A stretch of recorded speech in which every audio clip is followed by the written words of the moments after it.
Saki 从悬崖边缘眺望，心想着美貌是一种诅咒，这正是他被父亲遗弃的地方。她天生美貌，被当成爱神 Venus 的化身，受到人们的崇拜。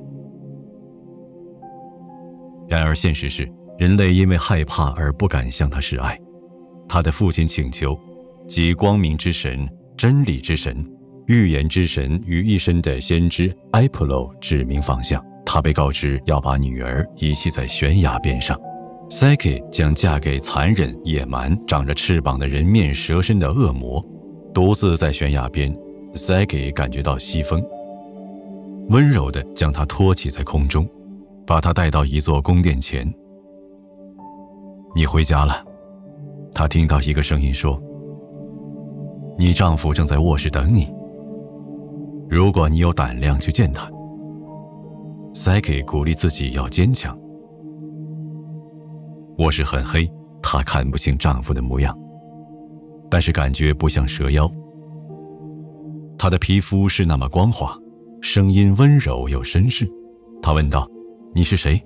男人说，我永远不会回答这个问题。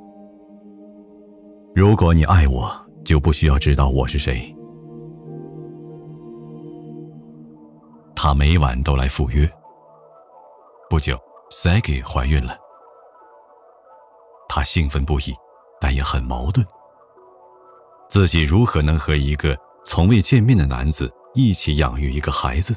一天晚上， Saki 手拿油灯靠近熟睡的丈夫，发现他竟然是爱神 Cupid， 正是他用剑来唤醒人或神的爱意。Saki 打翻了油灯，热油烫醒了 Cupid。 他会达到他已经爱上了 Psyche， 尽管由于他的母亲 Venus 嫉妒 Psyche 的美貌，想让他用剑来捉弄 Psyche， 但是自己也爱上了 Psyche 的美貌，把剑刺向了自己，但他并不相信人和神之间会有平等的爱情。如今 Psyche 已经知道了真相，幸福的希望从此破灭了，于是他飞走了。Psyche 绝望极了，直到他听到一个声音响起，告诉他他和 Cupid 之间平等的爱情是可能的。他受到鼓舞，想要找到 Cupid， 但是 Venus 从中作梗，要求 Psyche 完成一系列不可能的任务，他们才可以结婚。首先 Psyche 要在一个晚上整理好一大堆杂乱的种子。就在他要放弃希望时，蚂蚁军团可怜他，并帮助了他。于是他成功完成了第一个任务。第二个任务是得到金羊的羊毛献给 Venus。 据说金羊以取出流浪者的肠子为乐。然而一个河神告诉他如何得到被荆棘勾住的金羊毛，他又成功了。最后他需要去到冥地说服 Persephone。 冥地的皇后把她的美貌放一滴在盒子里，献给 Venus。 再一次，神秘的声音来到 Psyche 身边，交代他带上大麦蛋糕，给地狱看门犬 Cerberus， 并付给冥河的船夫 Karen 一些金钱，把他送到对岸。他第三个任务也完成了， Psyche 活着回到了人间。在 Venus 的宫殿外，他打开了 Persephone 装着美貌的盒子，希望能给自己留下一些。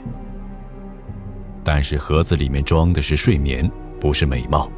Psyche 倒地昏睡不醒。Cupid 从伤害中恢复过来，飞到他的新娘身边，告诉他自己多么愚蠢和错误。他对未知的无所畏惧，以证明他们是平等的。Cupid 给 Psyche 喝下仙人饮用的琼浆，让他长生不老。不久 Psyche 生下了他们的女儿，取名叫欢喜。